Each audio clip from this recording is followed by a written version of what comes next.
Source: Xinhua, the 29th of April 2018, 6 hours 21 minutes and 33 seconds. Editor: Yan Video Player Close. Ankara, April 28. Xinhua, Turkey and the United States have agreed to take steps in Syria's Manbij region in line with a roadmap previously agreed between two countries, Turkish Foreign Minister Mevlut Cavusoglu said.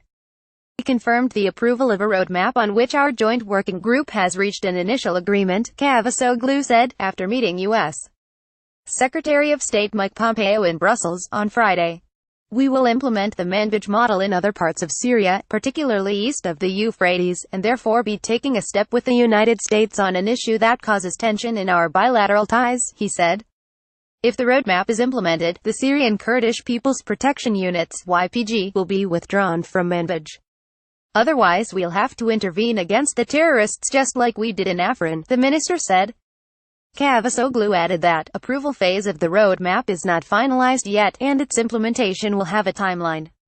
Two ministers met on the sidelines of a NATO meeting after Pompeo's nomination as Secretary of State was confirmed at Congress. Ankara has been waiting for the meeting since former U.S. Secretary of State Rex Tillerson was dismissed by President Donald Trump. In March, Tillerson had meeting with Turkey's President Recep Tayyip Erdogan in a bid to repair relations with its NATO ally following months of spat mostly because of the U.S. support to Syrian Kurds. Tillerson had agreed with his Turkish counterpart to form working groups which focus on sorting problematic areas out in bilateral relations, primarily the issue of disputed Syrian town Manbij where Turkey intimidates to launch military operation in order to drive YPG fighters away. The first working group meeting was held in Washington from March 8 to 9 and officials from the two NATO allies reportedly agreed to finalize a plan on the security and governance of Manbij. The roadmap for the plan was to be completed by Tillerson and Cavusoglu, but dismissal of the former U.S. Secretary of State delayed the process. At present, the U.S. troops are stationed alongside YPG militants in Manbij following an offensive against the Islamic State, a move irked Ankara, who sees the Kurdish group a Syrian branch of Kurdistan Workers' Party, PKK. If this roadmap is implemented, the YPG will be withdrawn from Manbij and a transparent process will be carried out for the security and governance of the city, Cavusoglu said in Brussels. Pompeo is very determined for the resolution of issues related to Syria, according to the Turkish minister. He asked me to visit Washington as soon as possible so that we can resolve this quickly, he added.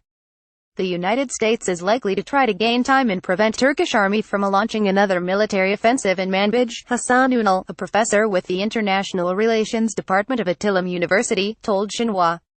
I believe that the United States wants to slow down the Turkish army's advance in Syria after its Afrin offensive against the YPG, Ünal said.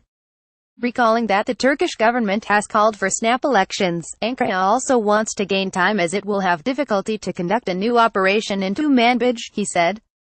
On the same day of Foreign Ministers' meeting, U.S.